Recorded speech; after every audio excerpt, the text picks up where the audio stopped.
নমস্কার বন্ধুরা, আমি অরূপ। আজকে আমি দেখাবো ড্রাগন গাছের পরিচর্যার দ্বিতীয় পর্বটি।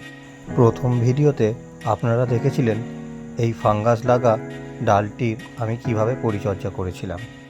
সবার আগে দেখে নিই আমি কী কী উপকরণ নিয়ে কাজ করছি।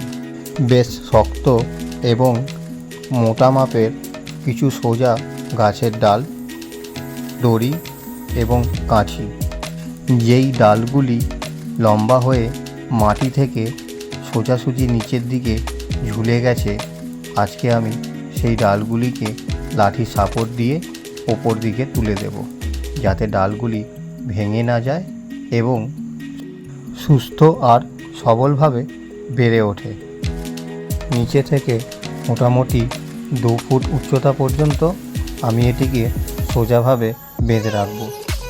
যদি আমি প্রথমবারেই এই ডালটিকে অনেকটা উঁচু পর্যন্ত বাঁধার চেষ্টা করি, তাহলে এটা ভেঙে যেতে পারে।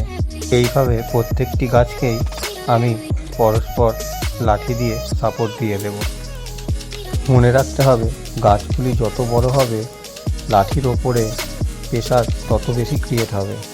তাই আমি লাঠিগুলিকে একদম মাটির নিচে পর্যন্ত পুঁতে দিলাম এবং ছোট টুকরো ইট দিয়ে লাঠির গোড়াগুলো মজবুত করে জমিয়ে দিলাম।